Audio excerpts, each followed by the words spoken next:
Breaking news భారత communist party Maoist MMC special zone committee కీలక లేఖ విడుదల చేసింది. తమ పోలీస్ ఆర్మీ దళాలను వెనక్కి తీసుకోవాలని లేఖలో ప్రభుత్వాలను కోరింది కమిటీ. వచ్చే జనవరి 15 వరకు ఎవరూ దాడులు చేయొద్దని విజ్ఞప్తి చేసింది. పీఎల్జీఏ కార్యకర్తలు, ప్రజాప్రతినిధులు, నాయకులు అందరితో సంప్రదింపులు జరిపే అవకాశం ఇవ్వాలని సూచించింది. పోలీస్ ఆపరేషన్లో నిలిపివేయాలని విజ్ఞప్తి చేసింది కమిటీ. తమ తాజా నిర్ణయానికి మద్దతు తెలుపుతూ ప్రజలు స్వేచ్ఛగా ఏకతాటిపై ముందుకు సాగాలని పిలుపునిచ్చింది. ప్రభుత్వాలు స్పందించకపోతే మావోయిస్టు పార్టీ తిరిగి పోరాటాన్ని ప్రారంభిస్తుందనేలా వార్నింగ్ ఇచ్చింది.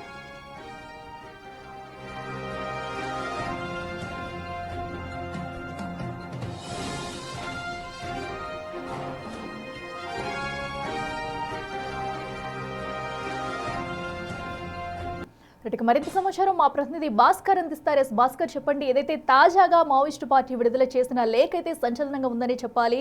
సో ఏదైతే వీళ్ళు నిర్వహించబోతున్న విధులు కానివ్వండి, పోరాటాలు అన్నీ కూడా ఆపాలంటూ కూడా దానిలో పేర్కొంది. అసలు ఎందుకు ఇంత సడన్ గా కూడా ఈ లేఖ విడుదల చేసినట్టు, దీనిపై ఆ ప్రభుత్వాలు ఎలా స్పందించే అవకాశం ఉందనుకోవచ్చు? అఖిల, ఇప్పటికే ఈ యొక్క ఒకవైపున అబూజ్మండ్ అడవుల్లో ఛత్తీస్గఢ్ రాష్ట్రం, మహారాష్ట్ర, మరోవైపున చూసుకుంటే మధ్యప్రదేశ్ కావచ్చు, ఒరిస్సా, ఈ ప్రాంతాల్లో చాలా వరకు కూడా మావోయిస్టుల కార్యకలాపాలు కేంద్ర బిందుగా ఉన్నటువంటి కర్రిగుట్టలు కావచ్చు, మరోవైపున అబూజ్మండ్ అడవుల ప్రాంతంలో మావోయిస్టుల కోసం మొత్తం సెర్చ్ చేస్తున్న తరంలో ఇటీవల భారీగా మూల్యం చెల్లించుకుంటున్నారు. ఒకవైపున 30-40 సంవత్సరాల పైగా ఛత్రాధిపత్యం ప్రదర్శించిన మావోయిస్టుల కంచుకోట్లకు బీటుల వారేలా ఒకవైపున కేంద్ర భద్రతా బలగాలతో చొచ్చుకెళ్తున్నాయి. ఇప్పటికే 80% వరకు కూడా మావోయిస్టులపై పైచేయి సాధించుకుంటూ విజయం దిశగా అడుగులు వేస్తున్నారు. ఇప్పటికే కేంద్ర హోంశాఖ మంత్రి అమిత్ షా సైతం కూడా గత సంవత్సరంలోనే ఛత్తీస్గఢ్ రాష్ట్ర పర్యటనలో భాగంగా, అప్పుడు ఎన్నికల్లో వాగ్దానంలో భాగంగా 2026 మార్చి నాటికల్లా ఈ యొక్క నక్సలైట్లను తుడిచివేస్తామంటూ వాళ్ళ యొక్క పోరాటాలను నిషేధించే పనిలో భాగంగానే వాళ్ళ ఆట కట్టిస్తామంటూ కూడా ఆయన హామీ ఇవ్వడం కూడా జరిగింది. ఆ విధంగానే ఆయన చేసిన ప్రకటనకు అనుగుణంగా కేంద్ర భద్రతా బలగాలు మొత్తం కూడా అడుగుబాట పట్టి అక్కడ వైపున మావోయిస్టులు దొరికినట్టు ఎన్కౌంటర్ చేసుకుంటూ పోతున్నారు. మరోవైపున కొంతమంది ఈ ఎన్కౌంటర్లో బారి నుంచి తప్పించుకునేందుకు లొంగుబాటు ప్రక్రియకు శ్రీకారం చుడుతున్నారు. ఇటీవల కాలంలో మావోయిస్ట్ అగ్రనేత హిడ్మా సైతం కూడా మృత్యువార్త పడడంతో ఎన్కౌంటర్ లో ఇక ఒక్కసారిగా ఇప్పుడు ఒక దాదా పేరు మీద ఒక లెటర్ కలకలం అవుతుందని చెప్పుకోవచ్చు. ఈ యొక్క లెటర్ కూడా 22వ తారీఖున ఓపెన్, అంటే ఇదంతా కూడా విడుదలైనట్టుగా తెలుస్తుంది మనకి. ఇది కూడా దాదా ఒక 4 రాష్ట్రాల ముఖ్యమంత్రులను అభ్యర్థిస్తూ ఆయన అంటే మహారాష్ట్ర, ఛత్తీస్గఢ్, మధ్యప్రదేశ్ రాష్ట్రాలకు స్పెషల్ జోన్ గా ఉన్నటువంటి కమిటీ మెంబర్ గా ఉన్నటువంటి ఆయన ఒక ఫడ్నవీస్ అంటే ముఖ్యమంత్రి, మహారాష్ట్ర ముఖ్యమంత్రితో పాటుగా ఛత్తీస్గఢ్ ముఖ్యమంత్రికి, మరోవైపున మధ్యప్రదేశ్ ముఖ్యమంత్రికి కూడా ఒక లేఖ రాశారు. చాలా సుదీర్ఘంగా చాలా వరకు కూడా ఇదంతా నమ్మశక్యంగా ఉన్నదా లేదా అనేది అర్థం కాని పొజిషన్ లో ఉన్నది కొంతమంది నేతలకు. అయితే దీనికి సంబంధించి దేశంలో మారిన పరిస్థితుల నేపథ్యంలోనే మేము తుపాకు నిలిపివేసి మేము తాత్కాలికంగా జనజీవన సంస్థలు కలిసేందుకు మేము చర్చలు కొనసాగిస్తున్నాం. రాష్ట్రాల ప్రతినిధులు మొత్తం కూడా ఒక దాటి మీదకి వచ్చేసి దీనిపై ఒక సుదీర్ఘ నిర్ణయం తీసుకునేందుకు నాకు కొంత సమయం కావాలి. ఆ సమయం కూడా మార్చి అంటే ఫిబ్రవరి 26 సంవత్సరం ఫిబ్రవరి నాటికల్లా మాకు సమయం అంటే మరో 2-3 నెలలు అడుగుతున్నట్టుగా ఈ లేఖలో సారాంశం ఉంది. అఖిల, మొత్తానికైతే దీనికి సంబంధించి ఇప్పటికే సీసీఎం సతీష్ దాదా తర్వాత ఇప్పుడు ఎవరు అనే దానిపై కూడా సీసీఎం కమిటీ సభ్యుడు కామ్రేడ్ చంద్రన్న ఇటీవల సమర్థిస్తూ ఈ యొక్క లేఖ రాసిండు. అఖిల, రైట్ భాస్కర్, థ్యాంక్ యూ.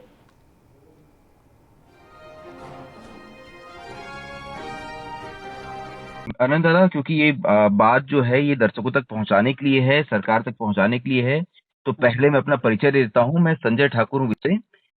आप हमसे संपर्क करना चाहते थे, अगर आप बता पाएं कि आपकी पहचान क्या है, उसके बाद हम बातचीत आगे बढ़ाते हैं। जी, फिलहाल तो मेरा नाम अनंत ही है जी। मैं महाराष्ट्र, मध्य प्रदेश और छत्तीसगढ़ स्पेशल जोनल कमेटी का सदस्य हूँ जी। मतलब एमएमसी एजेंसी का सदस्य हूँ जी। और एक प्रवक्ता के तौर पर ये प्रेस रिलीज जारी कर रहा हूँ जी। तीनों राज्य के मुख्यमंत्रियों के नाम पर। जी। आप अभी फिलहाल एमएमसी जोन के प्रवक्ता के तौर पे जनता के सामने अपनी बात रखना चाहते हैं और सरकार के सामने भी बात रखना चाहते हैं। जी, अगर आप बता देंगे आप क्या कुछ बात रखना चाहते हैं, उसके बाद मैं अपने कुछ सवाल पूछ लूंगा आपसे। ठीक है, मैं स्टेटमेंट ही पढ़ देता हूँ सीधा। जी बिल्कुल। प्रति श्री देवेंद्र फडणवीस मुख्यमंत्री महाराष्ट्र राज्य, श्री विष्णुदेव साय विजय शर्मा मुख्यमंत्री और गृह मंत्री छत्तीसगढ़ राज्य, श्री मोहन यादव मुख्यमंत्री मध्य प्रदेश राज्य। मैं Anant Maharashtra, Madhya Pradesh, Chhattisgarh special zonal committee MMC zone के प्रवक्ता के तौर पर आप तीनों राज्य की सरकारों को एक निवेदन पत्र जारी कर रहा हूं। हाल ही में हमारे पार्टी के केंद्रीय कमेटी के सदस्य व polit bureau member comrade Sonu दादा ने देश दुनिया की बदलती परिस्थितियों का मूल्यांकन करते हुए हथियार त्याग कर सशस्त्र संघर्ष को अस्थायी रूप से विराम देने का जो निर्णय लिया है उसका हम समर्थन करते हैं। सीसीएम सतीश दादा के बाद हाल ही में हमारे एक और सीसीएम कॉमरेड चंद्रन्ना ने भी इसी निर्णय का समर्थन किया है। हम एमएमसी स्पेशल जोनल कमेटी भी हथियार छोड़कर सरकार के पुनर्वास और पुनः मार्गम योजना का स्वीकार करना चाहती है, किंतु इसके लिए हम तीनों राज्य की सरकारों से अनुरोध करते हैं कि वे हमें वक्त दें। चूंकि हमारी पार्टी जनवादी केंद्रिता के उसूलों पर चलती है, इसलिए सामूहिक रूप से इस निर्णय को लेने में हमें कुछ वक्त लगेगा। हमारे साथियों से संपर्क करने और उक्त संदेश हमारी पद्धति के अनुरूप उन तक पहुंचाने में हमें वक्त चाहिए। इसलिए हम तीनों राज्यों की सरकारों से ये निवेदन करते हैं कि वे हमें 15 फरवरी 2026 तक का वक्त दें। यकीन मानिए, इतना वक्त मांगने के पीछे हमारा कोई दूसरा छुपा उद्देश्य नहीं है। चूँकि हमारे पास एक दूसरे को फटाफट कम्युनिकेट करने के कोई दूसरे सरल माध्यम नहीं होते हैं, सो इतना वक्त लगेगा। हम जानते हैं ये वक्त थोड़ा ज़्यादा है, किंतु सरकार ने माओवाद समाप्ति की जो डेडलाइन मार्च 31, 2026 तय की है, उसके दायरे के भीतर ही है। तब तक हम तीनों राज्य की सरकारों से ये अनुरोध करते हैं कि वे थोड़ा संयम बरतें और अपने सुरक्षा बलों के अभियानों को रोकें, यहाँ तक कि वह आगामी पीएलजीए सप्ताह के दरमियान भी कोई अभियान ना चलाएं। मुखबिरों की गतिविधियों को भी रोकें। इनपुट या सूचना के आधार पर बलों को इंगेज ना करें। मुठभेड़ों को रोकें। हम भी आपको आश्वस्त करते हैं कि हम इस बार पीएलजीए सप्ताह नहीं मनाएंगे और हमारी तमाम गतिविधियों को विराम देंगे।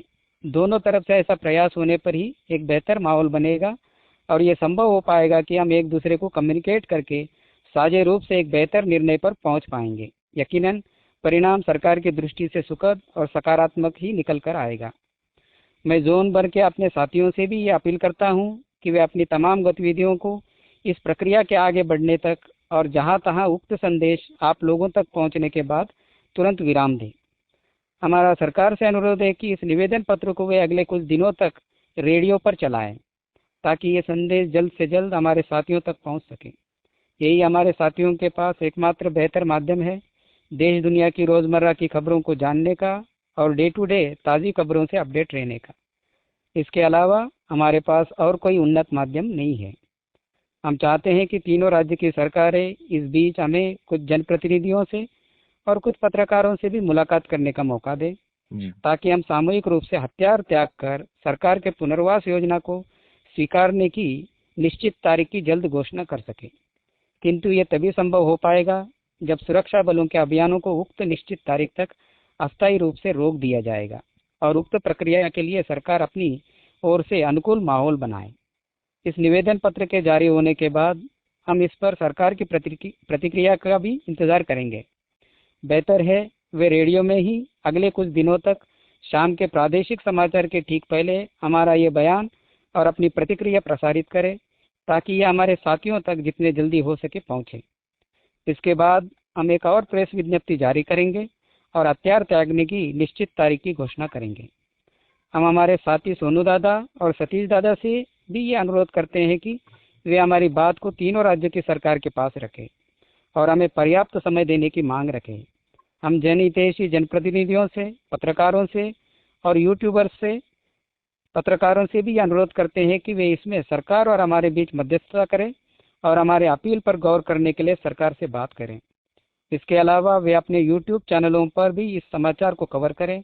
हम चाहते हैं कि वे इस मामले में एमएमसी जोन में उसी तरह की भूमिका निभाएं जिस तरह उन्होंने छत्तीसगढ़ और महाराष्ट्र में निभाया था।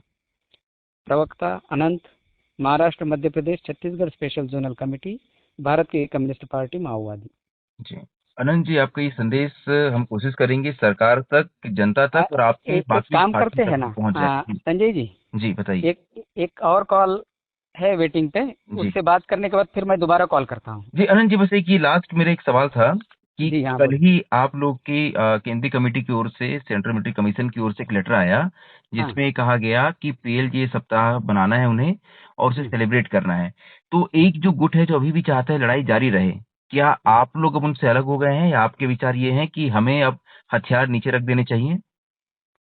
जी, हम इस राय पर है कि देश और दुनिया में जो परिस्थितियां बदली है, जी। तो हथियारबंद संघर्ष जो है मौजूदा समय में सफल नहीं हो सकता। जी।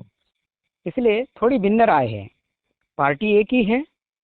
जब तक हम अपनी धाराएं निश्चित नहीं करते, तब तक हम निश्चित तौर पर ये नहीं कह सकते। लेकिन कुल मिलाकर स्थितियां जो समझ में आ रही है, तब वो एक धड़ा जो है, वो जो कह रहा है कि पीएलजे मनाएंगे और हथियारबंद संघर्ष जारी रखेंगे, तो वो थोड़ा देर से समझेंगे इस बात को। लेकिन अगर जल्दी समझ जाए तो और अच्छा है। जी। ऐसा माना जा रहा है कि वो धड़ा देवजी जी के साथ है और उनके साथी हिड़मा जो थे, उनका एक एनकाउंटर हो गया। तो आप क्या ये संदेश देना चाहते हैं कि इस तरह से घटनाएं होने से पहले ही, क्योंकि हिड़मा का एनकाउंटर हो गया, वो मारे गए, इससे पहले जो है बाकी संगठन भी अपने हथियार डाल दे और वापस मुख्यधारा में आके अपनी बात जनता के बीच आकर करें? जी, वो तो सतीश दादा और सोनू दादा ने वो अपील कर दी है, जी। कर चुके हैं। मैं और अलग से कोई अपील नहीं करना चाहता उसमें। मैं जी। अपनी बात जो है, क्योंकि केंद्रीय कमेटी हमसे बड़ी कमेटी होती है, जी। तो हम अपनी ओर से उनकी तरफ अपील करना ठीक नहीं होता। जी।